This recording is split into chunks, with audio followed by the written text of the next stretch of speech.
bonjour, dans le tuto d'aujourd'hui, on va voir la purée d'igname. Et là, devant vous, une recette de hachis parmentier avec la purée d'igname. Alors Dominique, pour faire le parmentier, toi tu as décidé de prendre de l'igname. En plus c'est un igname bien particulier, les enfants ils adorent le parmentier. Mais alors avec de l'igname, moi j'ai jamais goûté. Voilà Gab, donc pour ce parmentier, on a pris une variété d'igname Boutou. Donc c'est une variété hybride qui a un grand rendement, qui coûte pas cher.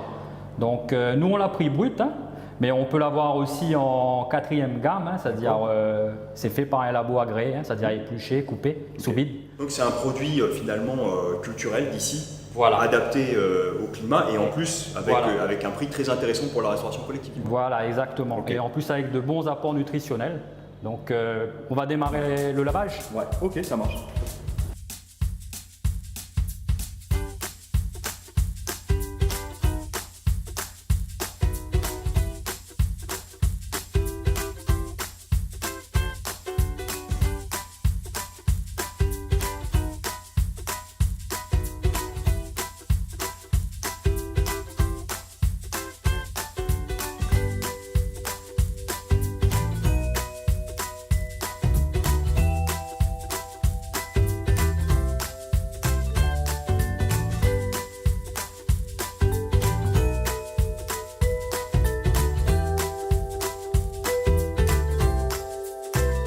On va procéder à l'élaboration d'une purée avec des flocons de pommes de terre déshydratés.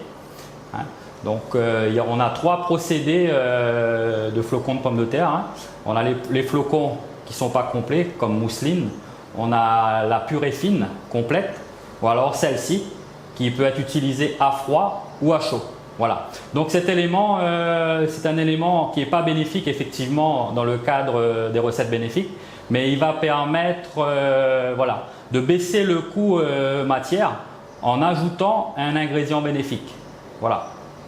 Donc ici, on a un bac gastronome, 10 litres d'eau froide et 2 kg de flocons de pommes de terre déshydratés sans sel. Donc on va procéder à l'élaboration.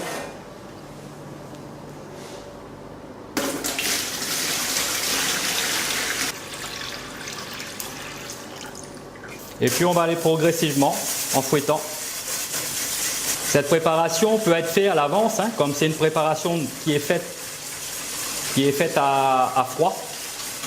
Donc on peut le conserver par la suite et ensuite le remonter en température pour alimenter après notre base avec le produit bénéfique.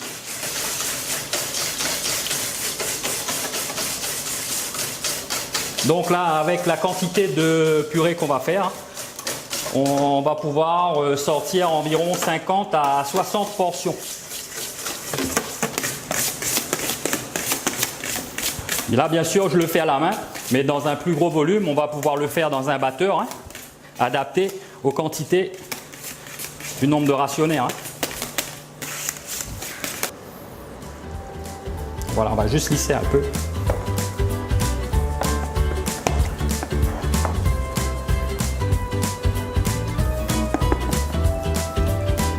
Voilà. Donc je vais vous présenter les ingrédients pour réaliser l'écrasé d'igname. Donc ici on a 15 kg d'igname cuit vapeur. Donc là on les a bien cuits. Mais il faut savoir, en les mettant en vapeur, ça nous permet de maîtriser la cuisson sur ce genre de produit parce que certains ignames, ils éclatent facilement. Donc le fait de les cuire à vapeur, on va pouvoir contrôler selon l'utilisation après, si on veut faire des frites. Là, comme on veut faire une purée, donc on les a cuits à leur maximum. Voilà. Donc il y a 15 kg d'igname, 5 litres de liquide à base de lait en poudre. On a ici notre purée mousseline qu'on a réalisée tout à l'heure avec les 10 litres de liquide, 1 kg de beurre, un petit peu de sel, un petit peu de poivre, de l'ail, de la muscade et puis tous les éléments qui vont nous servir à faire notre écrasé de pommes de terre. Donc on va prendre notre liquide, on va mettre dans notre sauteuse. On va rajouter notre ail haché, un petit peu de muscade, aller légèrement, hein. Les épices, faut aller légèrement, c'est les enfants. Un petit peu de poivre, pareil. Et le sel, pareil, idem. Voilà. On va mélanger l'ensemble. Et donc là maintenant, on va laisser monter en température pour ensuite incorporer nos ignames cuits vapeur. Notre base de liquide est en train de bouillir, hein. Donc on va prendre nos ignames vapeur. On va les mettre à l'intérieur.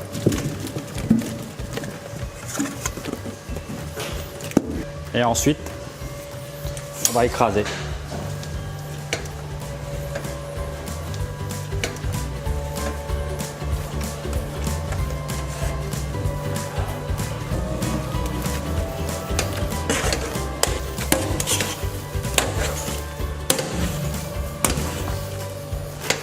Donc là maintenant, je vais rajouter la matière grasse, hein. Donc nos 1 kg de beurre.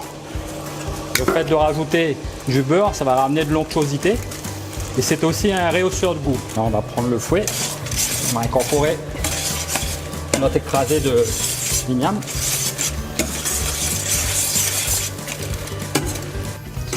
Ok.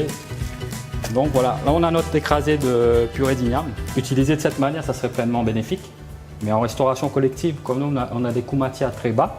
Donc pour baisser les coûts repas, qu'est-ce qu'on va faire? On va rajouter notre purée mousseline qu'on avait préparée à l'avance.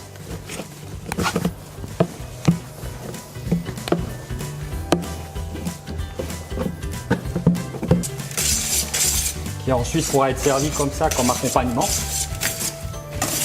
Ou alors comme base pour d'autres plats composés.